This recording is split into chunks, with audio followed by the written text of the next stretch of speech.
Hello guys! Happy Sunday everyone! Ayan, naglalakad si Kuya EJ, nag-aabang kaming dalawa kay Papa namin dahil isasabay niya kami sa Pure Gold habang magbibiyahe daw siya. Kasi bukas, gagala kami. Then di kasi kami natuloy ngayon sa galaan kasi siyempre sumabay naman itong bagyo na to. Bigla naman umulan, kaya sana hoping bukas hindi na uulan para naman matuloy ang aming gala. Dahil itong dalawa ko nagrereklamo kung kailan daw malapit ang pasukan, saka lang namin sila igala. And then ayan, naisipan namin mag-grocery na lang para naman sa Martes ready na may pambaon na sila. Dahil kung matuloy kami bukas, siyempre wala nang time mamili. And then unang-una, dito talaga kami laging dumadiretso sa may mga biskwit. Ayan, mga biskwit talaga inuuna namin. Kaya marami din kaming binibiling biskwit kasi kasama na talaga ang pambaon talaga nila next week. Kaya ayan, medyo marami ang biskwit na kinukuha na. Sana naman bukas maging okay na ang panahon. Hindi umulan bukas, sana matuloy na ang aming gala. Sabagay yung ano naman namin, yung voucher naman namin na binayaran sa Sky Ranch, kahit anong araw, kahit anong petsa naman, pwede yun. Kasi bayad naman, ipipresent mo lang yung voucher mo. And then ayan na nga, namimili ako ng mga cupcakes saka fudgy bar. Yan ang favorite baon ni Ate Iya. Ayan. More in biscuit talaga yan. Pag namimili talaga ako, kada isang linggo lang talaga ako namimili. Gastos na namin yan sa isang linggo. And then syempre kasama na lahat, pati sabon, yan, mga powder, shampoo, lahat, downy, lahat na yan. Kada isang linggo lang namin yan stock namin. Kasi malapit lang naman Pure Gold, kaya ayun, isang linggo lang. Ayan, itong Pride na sabon, yan ginagamit ko sa puti nilang uniform para hindi naman nangingilang. Try nyo na din mga mamshis yan, yung kulay blue na bar na yan. Pag binuburan mo ng kulay blue yung mga uniform, namumuti yan. Kasi sa akin, di ako sanay maglaba yung powder lang eh. Kailangan bago ko pa ikutin sa washing, binubudburan ko muna yan ng sabon na Pride na blue. Ayaw ko yung ibang blue kasi hindi naman sila gaano mabula at saka nakakaputi. Yung Pride talaga maganda. Try nyo na guys. At syempre, kada ano namin, hindi mawawala ito mga noodle. Syempre, favorite yan nila Kuya AJ at saka silang tatlo mag-aama. Lalo na si Iya, favorite niya. Pero sa bagay, sa isang linggo naman, 2 beses lang kami mag-noodles. Kasi nakakasama din yan, hindi pwede. Puro araw-araw na lang ganyan. Kaya lang alamang ka kung bumibili ng ganyan, mga noodles, syempre, sa ating mga nanay, minsan din sakit sa ulo yung, alam mo na yung araw-araw nag-iisip ka ng mauulam. Pero yan, pag may mga dilata kang stock, pag kami-kami lang tatlo kasi pag wala yung kapatid ko tsaka yung tatay namin, kami lang tatlo, siyempre mabilis ang ano na lang luto. Yan, nagdidilata or noodles na lang kami, kanton, pag kami ilang. Pero siyempre, pag gabi hindi pwede ganyan, siyempre yung tatay namin pagod yan, kaya siyempre lutuan natin ng may sabaw. And then ngayon, bumili na rin ako mga juice, yan, Yakult, pambaon ng dalawa ko. Siyempre 'pag ganitong pasukan na, kailangan mamimili na tayo kasi mas mapapamamahal kapag sa tindahan ka bibili. Grabe kasi guys, ngayon grabe na ang bilihin ngayon, lahat na nagtaas. Ayan, ba't tinapay na bumili kami para may mabaon kami bukas. At sana naman bukas maging okay na ang panahon, tuluyan na mawala itong bagyo na 'to kasi siyempre na ano lang yung paggala namin dahil dito sa ulan na 'to. Tumiming naman 'tong bagyo na 'to. Kaya bukas sana umaraw na para naman ma-enjoy ng dalawa kong Junakis ang Ride All You Can. Sigurado naman sila mag-e-enjoy dahil alam mo naman ako, biyahilo ako eh. Nahihilo ako, hindi ako talaga sanay sa mga ganyang rides na yan. Kaya sigurado ano lang, taga-picture lang ako bukas. Kaya sana naman gumanda-ganda na ang panahon. Dahil kanina, alam mo naman si Ate Iya, excited na talaga siya. Kaya ayun, nagagalit pa sa akin dahil hindi daw kami natuloy ngayon. Sabi ko meron pa namang bukas kasi holiday naman.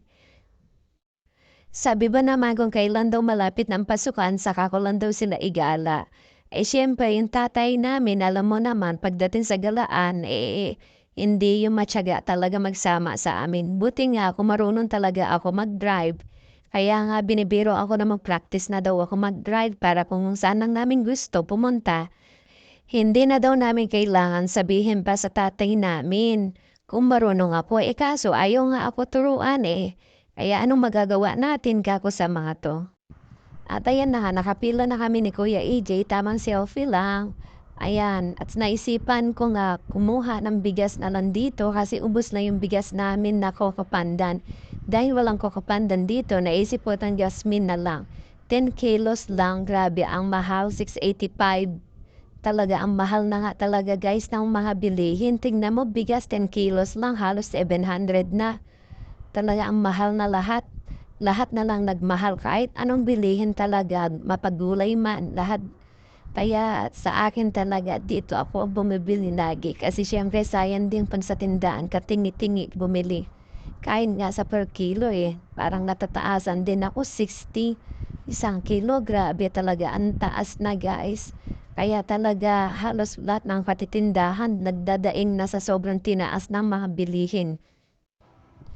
Ayan, at buti na lang pala si Kuya AJ talaga ang sinama ko kasi siyempre iba pa rin talaga 'pag lalaki ang nagtutulak. Tapos yun nga lang minsan 'tong nakuha pa niya, pangit, matigas itulak. Kaya minsan talaga din nahihirapan siya magtulak kaya dalawa din talaga kaming nagtutulak diyan. And then ayan na nga, nagbabayad na nga ako sa counter and then ayan si Kuya AJ masipag din mag-video yan. Ayan, kinukuhanan pa talaga ako niyan.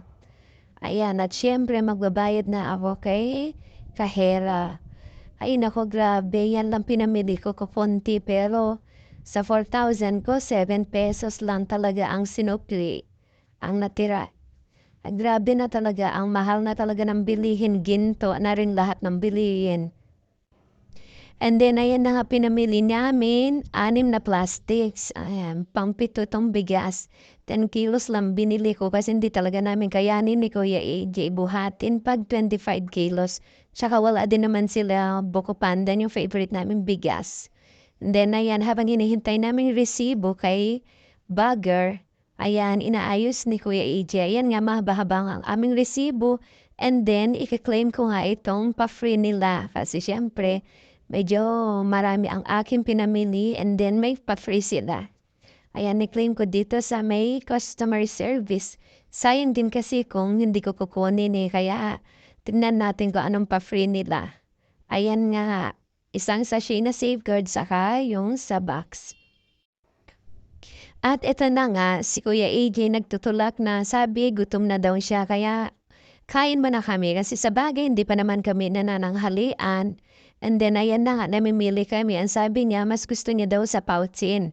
Pati sila na din talaga, favorite nila itong Pouchin. Diyan ako dati nung dalaga pa ako, nagtrabaho din ako ng 1 year and a half dito sa Pouchin. Okay din naman diyan, masarap yung Hainanese with rice nila. Dati nung ako pa nga 45 lang with rice, pero ngayon 75 na. Talagang lahat, nagmahal na talaga lahat. Ayun sa ate kinakausap ako kasi ngayon na naman lang daw din ako nagpakita sa kanya. Sabi ko, hindi ate, kada 1 linggo kami dito. Kaso minsan, sa iba naman kami kumakain. Siyempre nakakasawa din kung lagi na lang sa Pouchin, di ba? O ayan na nga, and then ayan dinala ko kay Kuya AJ, nasa sulok-sulok pa kasi yung mesa namin. Medyo malayo.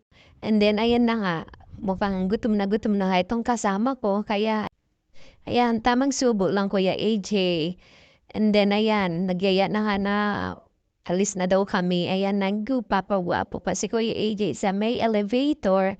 And then ayan, sa baba lang naman kami.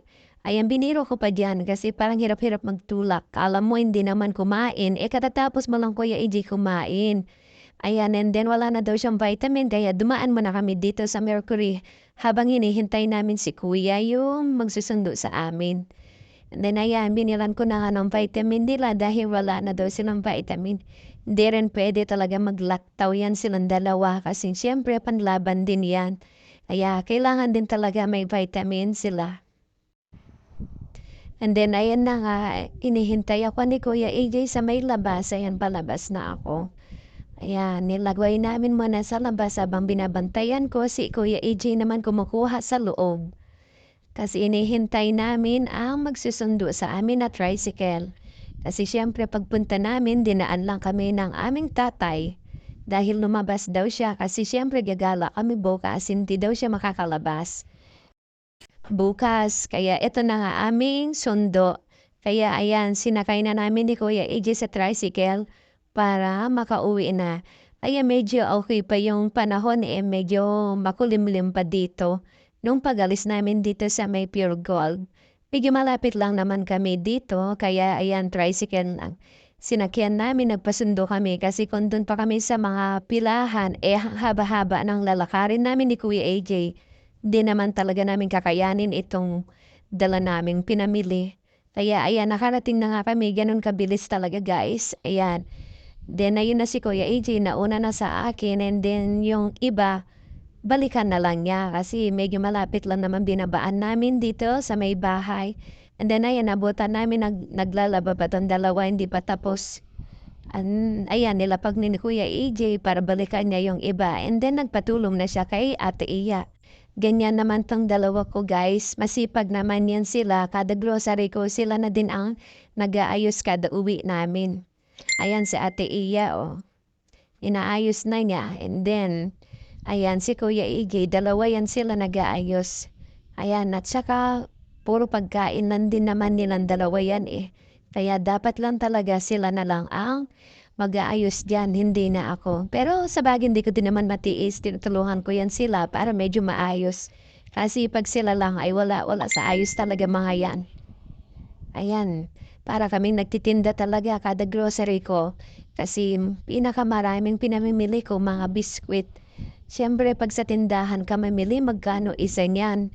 Kaya mapapamahal ka. Kagaya pag naubusan lang kami Milo, magkano na sa tindahan. Kaya mas okay talaga din na namimili ka na lang sa mga grocery. Ayan, nga lang wala pang laman ang ref namin kaya baka by Martes pa kami mamili ng mga pambaon nilang CDO. At ayan, kanya-kanya talaga kami. Gatas naman kay Kuya AJ, yung kape kay tita nila napaka-adik sa kape. And then kami dalawa ni Ate Iya ni Papa, Milo talaga iniinom talaga namin. Ayan, maayos na tignan.